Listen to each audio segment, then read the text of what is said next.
വളരെ പ്രധാനപ്പെട്ട ഒരു വാർത്ത എത്തുന്നത് മുതലപ്പുഴയിൽ നിന്നാണ്. മുതലപ്പുഴയിൽ നമുക്കറിയാം അവിടുത്തെ മണൽ അടിഞ്ഞുകൂടി ഈ പൊഴി അടഞ്ഞു പോയത് വലിയ പ്രതിസന്ധി അവിടെ മത്സ്യത്തൊഴിലാളികൾക്ക് സൃഷ്ടിക്കുന്നുണ്ട്. അവരുടെ ജീവിത ഉപാധി അടക്കം ബാധിക്കുന്ന സാഹചര്യമുണ്ട്. ആ ഘട്ടത്തിലാണ് മണൽ നീക്കം ചെയ്യാനുള്ള നടപടികൾ സംസ്ഥാന സർക്കാർ ഊർജിതമാക്കിയത്. പക്ഷേ ഡ്രഡ്ജറിന്റെ ചില പ്രശ്നങ്ങളിൽ അത് മുടങ്ങുന്നത് കണ്ടു. ഏതായാലും വീണ്ടും അത് പുനരാരംഭിച്ചിരിക്കുന്നു. ഇന്നു മുതൽ മണൽ നീക്കം പുനരാരംഭിക്കുമെന്നതാണ് ഏറ്റവും പ്രധാനപ്പെട്ട കാര്യം. എക്സ്കവേറ്ററുകൾ പ്രവർത്തിച്ച മണ്ണ് മാറ്റുന്നതിനോടൊപ്പം തന്നെ ചന്ദ്രഗിരി ഡ്രഡ്ജറും 10 മണിക്കൂർ പ്രവർത്തിക്കുമെന്നാണ് ഇപ്പോൾ നമുക്ക് മനസ്സിലാക്കാൻ വേണ്ടി കഴിയുന്നത്. വലിയ പ്രതിഷേധമൊക്കെ ഇന്നലെ മുതലപ്പുഴയിൽ ഉണ്ടാവുകയും ചെയ്തിട്ടുണ്ട്. വിവരങ്ങളുമായി സുലേഖ മുതലപ്പുഴയിൽ നിന്ന് നമ്മളോടൊപ്പം ചേരുകയാണ്. നോക്കാം എന്താണ് അവിടെ സംഭവിച്ചുകൊണ്ടിരിക്കുന്നതെന്ന്. Sulekha, good morning. Good morning Manu. എന്താണ്, മഴയുണ്ടോ രാവിലെ? കൊടയൊക്കെ ചൂടി നിൽക്കുന്നത്?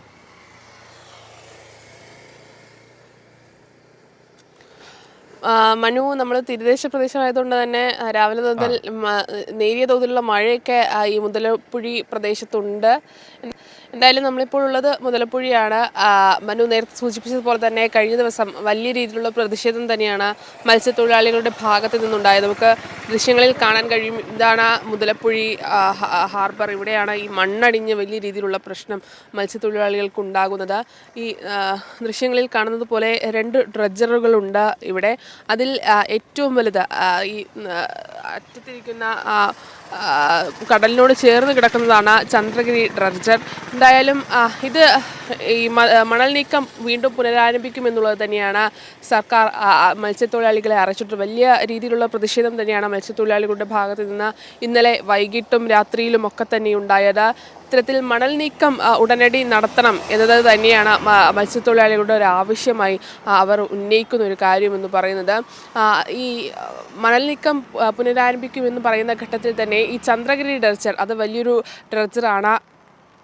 കണ്ണൂർ അഴീക്കോട് നിന്നാണ് ഈ ചന്ദ്രഗിരി ഡ്രഡ്ജറിനെ മുതലപ്പുഴയിലേക്ക് എത്തിച്ചിട്ടുള്ളത്. ഇത് 8 മണിക്കൂറോളം കൂടുതൽ പ്രവർത്തിക്കും എന്നതുകൂടി ഈ മത്സ്യത്തൊഴിലാളികളെ അറിയിച്ചിട്ടുണ്ട്. എന്തായാലും ഈ പ്രതിഷേധം നടക്കുന്ന ഘട്ടത്തിൽ തന്നെ ഇതിനുള്ള ഈ മണൽ നീക്കം പുനരാരംഭിക്കാനുള്ള നീക്കങ്ങളൊക്കെ തന്നെയും സർക്കാരിൻ്റെ ഭാഗത്ത് നിന്നുണ്ടാകുന്നുണ്ട് എന്നുള്ളത് തന്നെയാണ് ഇതിൽ പ്രധാനമായും നാം കാണേണ്ടത്. ഇത്തരത്തിൽ ഈ മണൽ നീക്കം കാരണം വലിയ ബുദ്ധിമുട്ടിലേക്ക് മത്സ്യത്തൊഴിലാളികൾ ഒരു സാഹചര്യം ഉണ്ടായിരുന്നു. അതിനൊപ്പം തന്നെ ഈ വെള്ളം പോകുന്നതിന് വേണ്ടി നിർമ്മിച്ച ചാലുകൾ അത്തരം ചാലുകൾ വീണ്ടും നിർമ്മിക്കുമെന്നുള്ളൊരു കാര്യം കൂടി ഈ സർക്കാർ മത്സ്യത്തൊഴിലാളികൾക്ക് ഉറപ്പ് നൽകിയിട്ടുണ്ട്. വടക്ക് ഭാഗത്താണ് ഇത്തരത്തിൽ മണൽ നിക്ഷേപിക്കുന്ന ഭാഗത്ത് ബണ്ട് നിർമ്മിക്കാനും തീരുമാനമായിട്ടുള്ളത്. ചാനലിൽ കിടക്കുന്ന ടെട്രാപോഡുകൾ ബുധനാഴ്ച, അതായത് ഇന്ന് മാറ്റി തുടങ്ങുമെന്നതും അറിയിച്ചിട്ടുണ്ട്. അത്തരത്തിൽ എല്ലാ രീതിയിലും മത്സ്യത്തൊഴിലാളികളുടെ ആവശ്യങ്ങൾ അംഗീകരിച്ചുകൊണ്ട് തന്നെയാണ് സർക്കാർ ഈ മുതലപ്പുഴയിൽ മണൽ നീക്കം നടത്തുന്നത് എന്നുള്ളത് തന്നെയാണ് നമുക്ക് ഈ ദൃശ്യങ്ങളിൽ കണ്ടാൽ മനസ്സിലാക്കാൻ കഴിയും. ഒരു ഭാഗത്ത് മണൽ ഇങ്ങനെ കൂട്ടിയിട്ടിട്ടുണ്ട്. അതിനൊപ്പം തന്നെ ഈ പുഴയിൽ 2 ഡ്രഡ്ജറുകൾ ഉണ്ട് എന്നത് തന്നെയാണ്. നമ്മൾ നേരത്തെ പറഞ്ഞതുപോലെ ഈ ചന്ദ്രഗിരി ഡ്രഡ്ജറാണ് ഈ മണൽ നീക്കത്തിന് ഏറ്റവും വേഗത കൂടിയ ഡ്രഡ്ജർ. അതുകൊണ്ട് തന്നെ ഈ ചന്ദ്രഗിരി ഡ്രഡ്ജർ ഏതായാലും ആ രീതിയിൽ പ്രവർത്തനങ്ങൾ മുന്നോട്ട് പോകുന്നു. മറ്റു പ്രധാനപ്പെട്ട വിഷയം, മത്സ്യത്തൊഴിലാളികളുടെ പ്രതിഷേധങ്ങൾ അവസാനിച്ചിട്ടുണ്ടോ? അവരുടെ നിലപാട് ഇപ്പോൾ എങ്ങനെയാണ്? അവിടുത്തെ ഒരു സാഹചര്യം എന്താണ് ഇപ്പോൾ?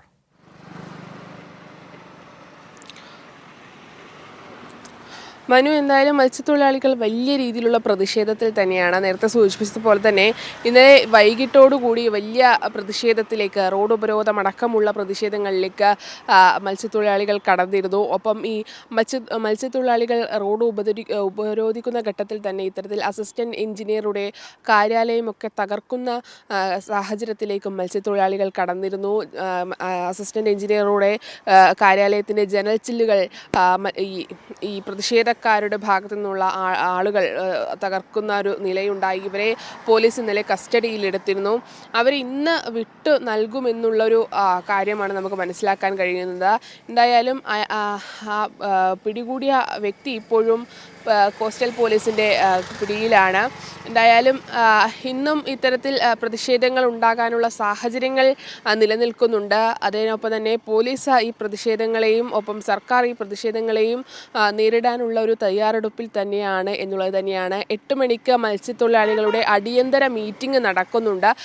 എന്താണ് ഇനി മുതലപ്പുഴയിൽ സംഭവിക്കുന്നത്, ഒപ്പം ഈ സർക്കാർ നൽകിയ വാക്കുകൾ അത് ഈ സർക്കാരിനുമായി യോജിച്ച് പോകാൻ കഴിയുമോ എന്നതടക്കമുള്ള കാര്യങ്ങളിൽ ഈ ചർച്ചയിൽ തീരുമാനമുണ്ടാകുമെന്നത് തന്നെയാണ് നമുക്ക് മനസ്സിലാക്കാൻ കഴിയുന്നത്.